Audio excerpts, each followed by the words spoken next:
Mga boss, Sniper 155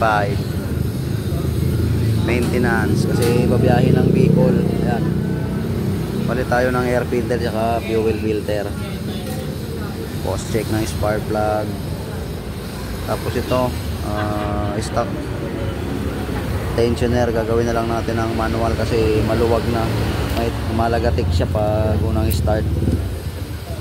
Kinakabahan si sir kasi babiyahin ng Bicol ano na lang natin to, ipipix ng manual tensioner.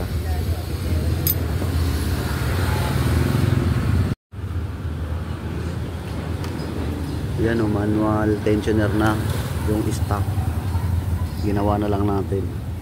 Wow naman, wow, wow.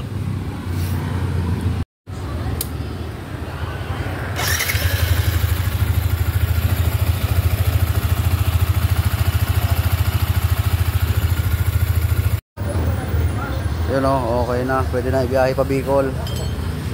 Full maintenance na si boss, wala na palang gas.